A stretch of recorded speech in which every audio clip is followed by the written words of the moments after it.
batismo foi inaugurado quando Jesus foi batizado por João Batista. Outros acham que a Eucaristia foi inaugurada na Santa Ceia. E não. Outros dizem que o matrimônio foi inaugurado nas bodas de Caná.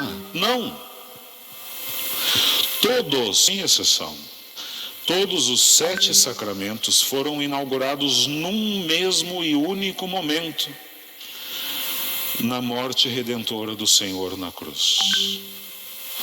Foram instituídos ou anunciados ou prefigurados em momentos distintos. Mas a inauguração, aonde se deu aquele sacramento pela primeira vez, foi na cruz do Senhor. Na cruz se deu o batismo.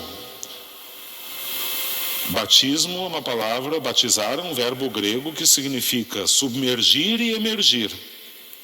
O batismo de Jesus é a sua morte e ressurreição.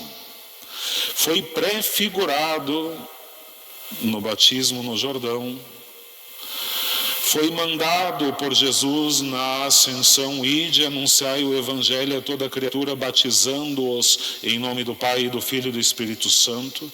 Mas o primeiro batismo, a inauguração do batismo, se deu na cruz. O sacramento do matrimônio foi inaugurado na cruz. Por ali se deu a aliança de Cristo com a igreja, da qual, nos diz São Paulo na carta aos Efésios, o matrimônio no mundo é símbolo, é um sinal. Mas as núpcias da humanidade com Deus foram inauguradas na cruz. Na cruz foi inaugurada a unção dos enfermos, porque ali o homem ferido pelo pecado encontra a sua cura. Na cruz foi inaugurada a Eucaristia, a instituição, põe os verbos no futuro, meu corpo que será entregue por vós. E quando foi entregue? Na cruz. Meu sangue que será derramado por vós. E quando foi derramado? Na cruz. Na cruz se inaugurou o sacramento da ordem. Cristo, sumo e eterno sacerdote, oferece o sacrifício de si mesmo ao Pai em favor da salvação da humanidade. Na cruz brotou do Senhor sangue e água, representando o batismo e a Eucaristia. Enfim, cada um dos sacramentos poderíamos aqui perpassar a história de quando foi profetizado, de quando foi anunciado, de quando foi instituído. Mas a inauguração dos 7 sacramentos se deu no sacrifício redentor da Santa Cruz. Por isso que não é verdade que se diga que na Sexta-feira Santa é o único dia que não tem missa. Não é verdade. Esse é o dia da grande missa. Todos os outros são extensão no tempo deste único sacrifício redentor na Santa Cruz. Só que os mistérios da Páscoa são tão densos e tão intensos que eles se estendem no tempo por 3 dias. Quinta-feira Santa, Sexta-feira Santa e a Vigília Pascal. Dá para se dizer que é uma missa que começa na quinta e termina no sábado. Tanto assim que na Quinta-feira Santa tem a procissão de entrada, o padre faz o sinal da cruz, mas a celebração termina em silêncio, sem a bênção. E na Sexta-feira Santa a celebração começa em silêncio, sem o sinal da cruz, e termina em silêncio, sem a bênção. E no Sábado Santo começa com a bênção do fogo, mas não tem o sinal da cruz no início. A bênção final do sinal da cruz que foi feito na quinta só vai ser dado no final da missa de sábado. É uma grande celebração que se estende no tempo por 3 dias. E nesses 3 dias celebramos os principais mistérios da nossa fé. No centro, na sexta-feira, a morte redentora do Senhor. E na madrugada de sábado para domingo, a sua ressurreição. Na quinta-feira, a paixão do Senhor. Paixão, morte e ressurreição. Os três principais mistérios da fé. Quinta, sexta e sábado. Quinta, paixão.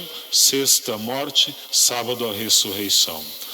Abrindo um parêntese, porque alguns não sabem dizer porque dizemos no creio que ressuscitou ao terceiro dia. Porque com a nossa mentalidade ocidental, se Jesus morreu na sexta e ressuscitou no domingo, de sexta para sábado tem um dia, e de sábado para domingo tem um dia. Então ele ressuscitou no segundo ou ressuscitou na segunda-feira? Não, para a mentalidade hebraica, o dia termina não à meia-noite, mas com o pôr do sol.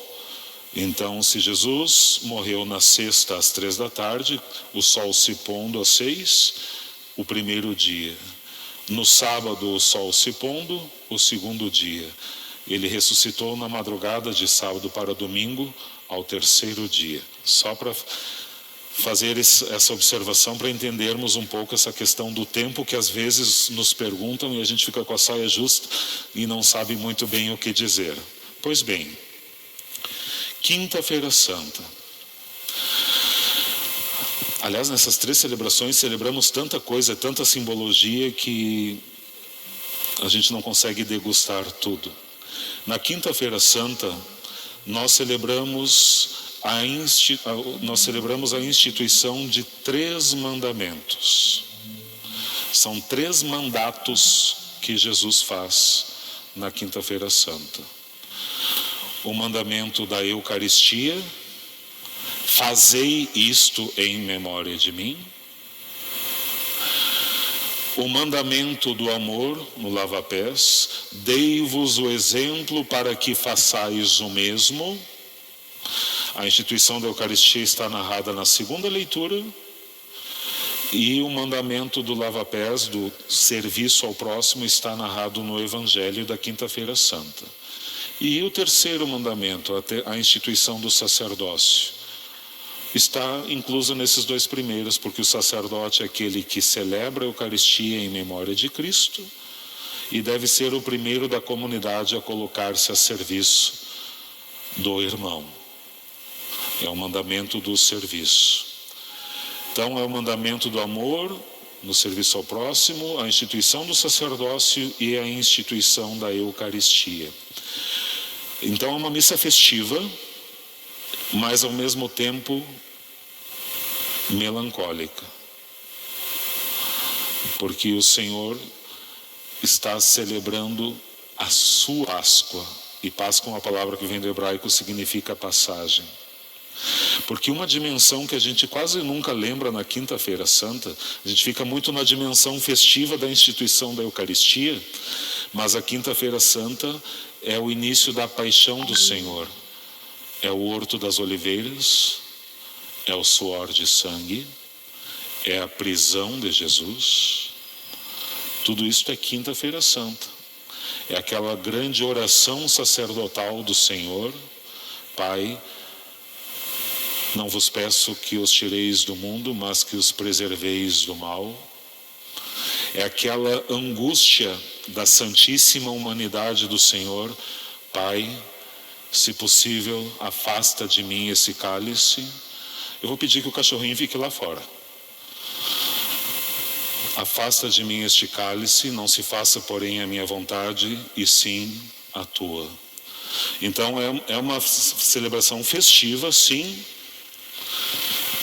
mas bucólica. É um misto de alegria e de tristeza, mas não uma tristeza que leva ao desespero, mas uma tristeza que conduz à esperança.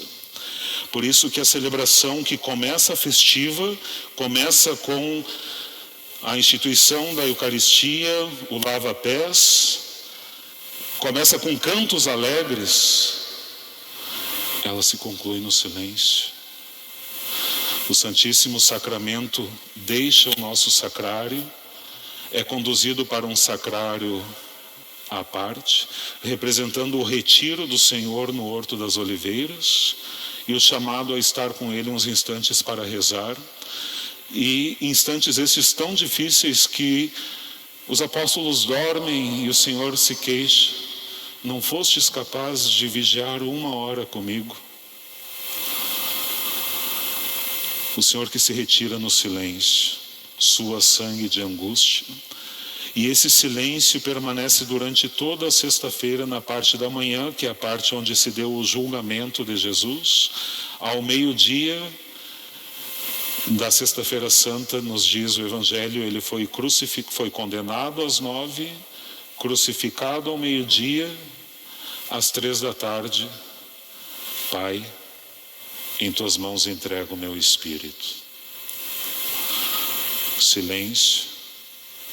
Nos diz o Evangelho de São João que do meio-dia às 3 da tarde o sol obscureceu, as trevas da morte, a aparente vitória da morte.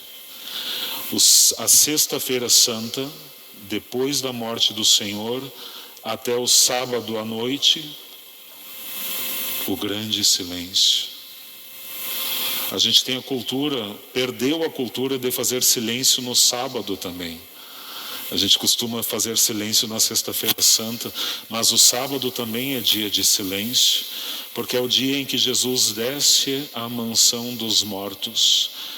Na liturgia das horas tem uma leitura muito bonita de um autor antigo desconhecido, não se conhece a autoria, só se sabe que é dos primeiros séculos, que coloca nos lábios de Jesus o diálogo na mansão dos mortos, ele conversando com Adão,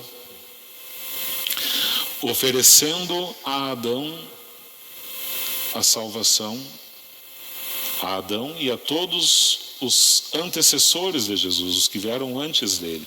Porque isso é bonito na história da salvação. Nosso Senhor oferece a salvação não só para os seus contemporâneos, mas também para os que vieram antes dele e para nós hoje que viemos depois dele. E aí esse silêncio que começa na quinta-feira santa, depois da missa, ele só vai ser rompido com o grande aleluia no sábado. Por isso que vem o nome sábado de aleluia, porque na aclamação do Evangelho, que geralmente se canta um aleluia mais breve, no sábado santo é um aleluia que tem 4 estrofes, é um aleluia solene. E o sábado santo ele vai caminhando num crescendo muito bonito, porque começa com um ambiente escuro, abençoa-se o fogo novo,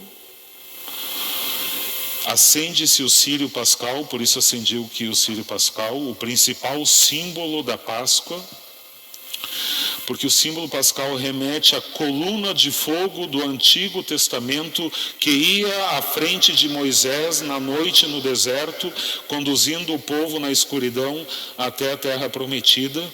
E essa coluna de fogo é uma prefiguração de Cristo, a coluna luminosa que no meio das trevas deste mundo nos conduz à Páscoa definitiva, quando passarmos deste mundo ao Pai. Então, na escuridão, essa escuridão é rompida por Cristo e o povo vai acendendo as suas velas no círio pascal. Então, por onde Cristo passa, o mundo vai se iluminando. E a liturgia da palavra, que é mais longa no sábado pascal, tem no mínimo 5 leituras, contando o Evangelho, aliás, 4 leituras, 4 salmos mais o Evangelho, no mínimo, e no máximo são 7 leituras, 7 salmos mais o Evangelho.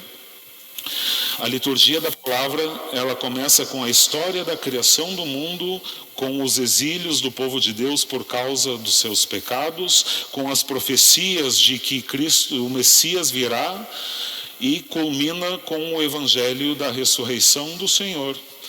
E na medida em que a liturgia da palavra vai se encaminhando para Cristo, antes de chegar no Evangelho tem o hino do Glória, as luzes da igreja se acendem, as velas do altar se acendem, e aí vem o grande aleluia. E aí vem o anúncio da ressurreição do Senhor no Evangelho. Então, a gente parte da Quinta-feira Santa da alegria da instituição da Eucaristia, do sacerdócio, do lava-pés. A gente vai se recolhendo na paixão, na agonia do Senhor, chega no ápice do silêncio e da dor da morte, e quando esta pensa que tem a última palavra, tudo se encaminha para a ressurreição e termina num hino de louvor, de alegria, de júbilo, de glória, que é o sábado, que é a ressurreição. Então é uma liturgia muito bonita, quando bem vivenciada. Em questão de preceito, muitas pessoas às vezes ficam, mas cumpre o preceito e na quinta, tem que ir quinta, sexta e sábado, e se vai só no sábado, e se vai no domingo. Esta é uma mentalidade, convenhamos, bastante legalista. Mas o ideal seria participar das 4 celebrações da Páscoa: quinta, sexta, sábado e domingo. Não podendo cumprir este ideal, em segundo lugar, o segundo posição do ranking, o que deveríamos participar, o tríduo pascal, quinta, sexta e sábado. Não podendo participar, pelo menos no domingo de Páscoa. Não podendo participar, por questões de trabalho, questões graves que impeçam, que além da preguiça ou da falta de vontade, qualquer missa que se participe na primeira semana da Páscoa, chamada oitava da Páscoa, é a missa de Páscoa. Então cumpre-se o preceito. Justamente a igreja instituiu a chamada oitava da Páscoa para que ninguém deixe de celebrar a Páscoa. Alguém por motivo de viagem, de doença, não pôde participar do tríduo nem do domingo de Páscoa. Se for na missa na terça-feira da oitava da Páscoa, ali é missa de Páscoa. Cumpre-se o preceito. Mas, na medida do possível, sejamos generosos na participação com o nosso Senhor, que de forma tão esplêndida nos oferece esses mistérios da salvação para que nesse momento da missa em que o Eterno toca o tempo, em que a igreja peregrina na Eucaristia se une à igreja padecente do purgatório e à igreja triunfante do céu, como diria uma propaganda antiga de cartão de crédito, não tem preço. É muito bonito. Faz um bem muito grande para a alma. Essas 3 celebrações têm gestos muito bonitos. O lava-pés significa, eu acho muito interessante os verbos que São João usa no Evangelho do lava-pés, porque ali a tradução para o português está uma droga. A tradução da CNBB do grego para o português está uma droga. Uma droga. Eu já disse isso para Dom Jaime, que é presidente da CNBB, para que os bispos tomem vergonha na cara e contratem um bom tradutor do grego para fazer a nova edição do lecionário. Porque ali diz que Jesus tirou o manto antes de lavar os pés dos apóstolos. Não. Jesus já tinha tirado o manto, não se entrava numa casa sem tirar o manto. O manto é uma roupa que se usa na rua, é uma capa para o frio. Se deixa pendurado na porta, era a cultura da época. O que Jesus fez foi tirar a túnica. Jesus ficou só de cueca. Cueca chamamos hoje, na época era um pano enrolado. Veste própria dos escravos da época. Ou seja, Jesus literalmente se revestiu de escravo. Porque a túnica era típica dos homens livres. Jesus, ao tirar a túnica, ficando só com a roupa de baixo, se fez escravo dos apóstolos, lavando os seus pés. É importante esse detalhe, faz toda a diferença, tirar a túnica e tirar o manto.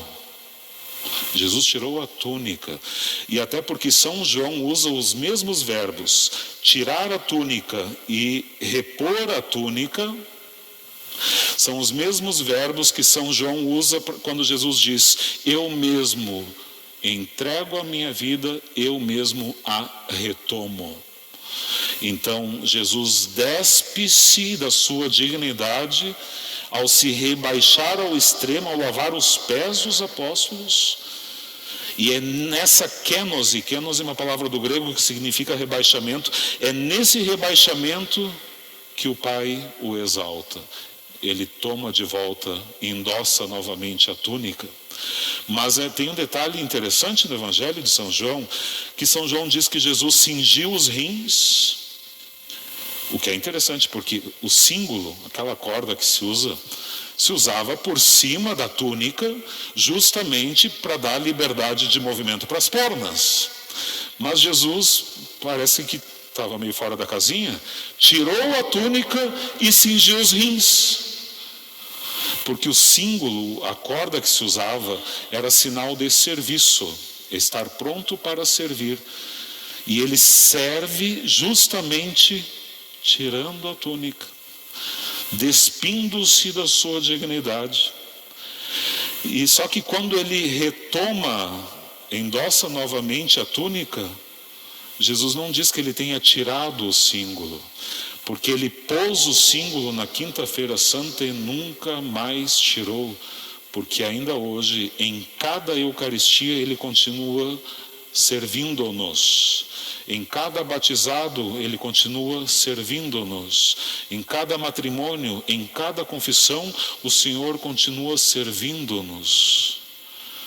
Até que ele volte em sua glória, ele continua servindo-nos. E tudo isso aprendemos na Quinta-feira Santa.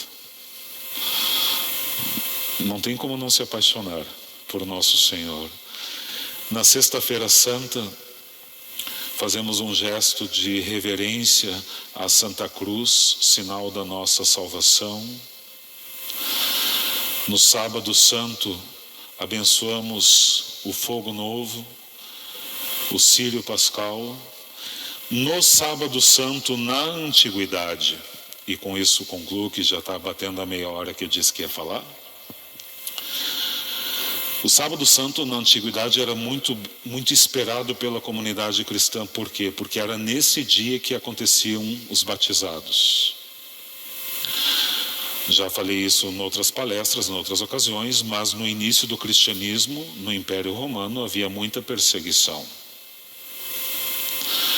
E a igreja, sempre muito sábia desde o início, embora hoje não enfatize mais isso, infelizmente, os sacramentos da igreja não são direito de ninguém.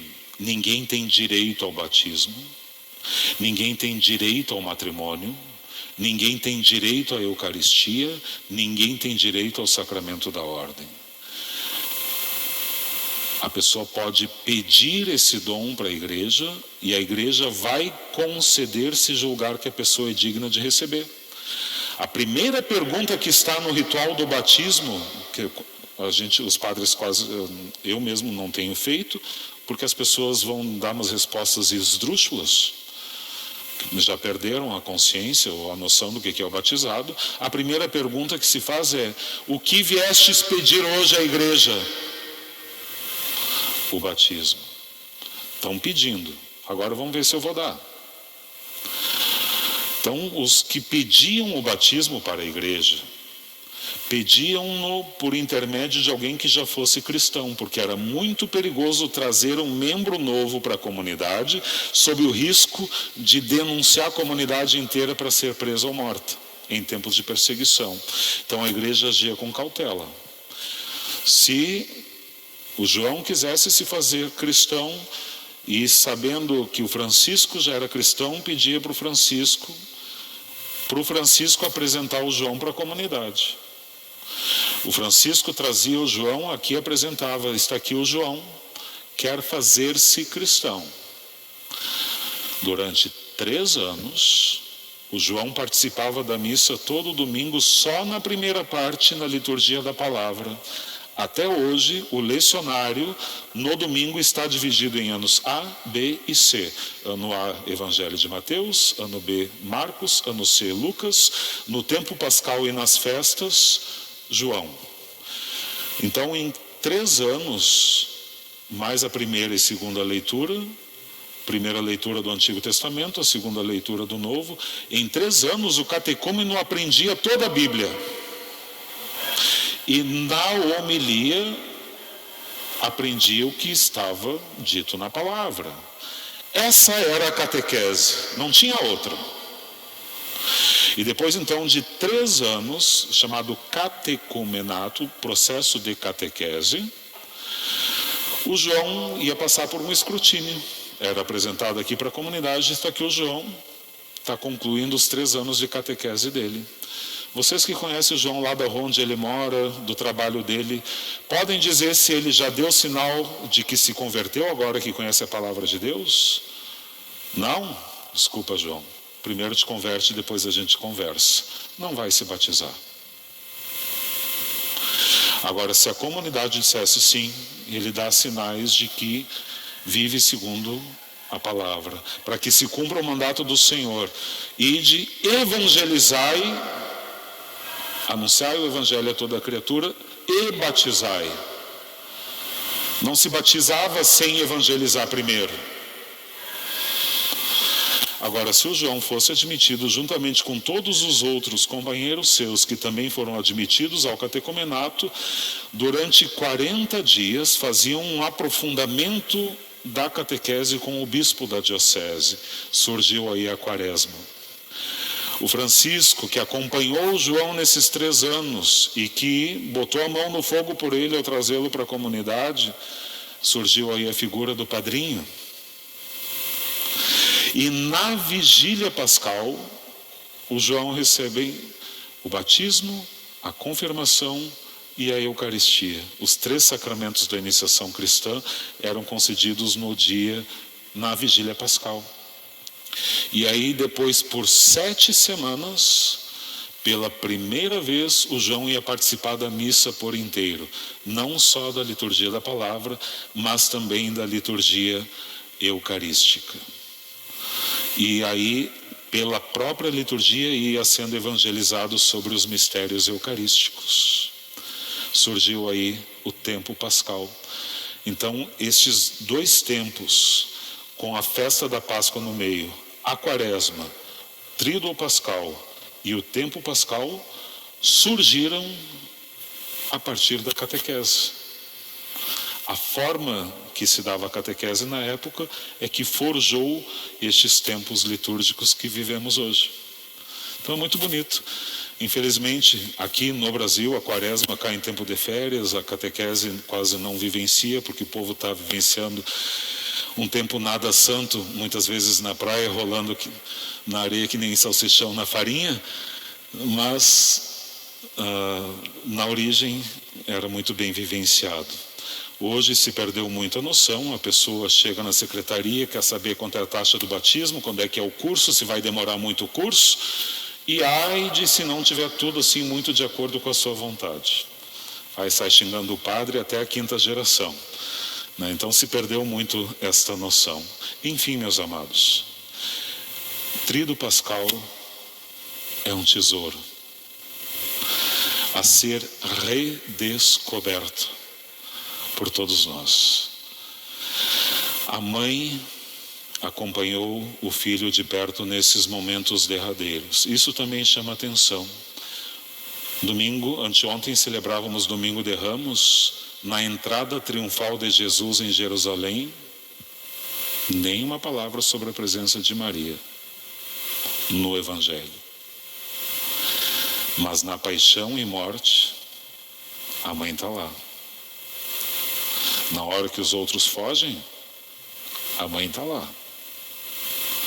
Então que a mãe também esteja conosco nesse tríduo pascal e nos ajude unindo-nos à cruz redentora de seu filho, a mãe nos ajude também a participar com ela da alegria da ressurreição. Ave Maria, cheia de graça.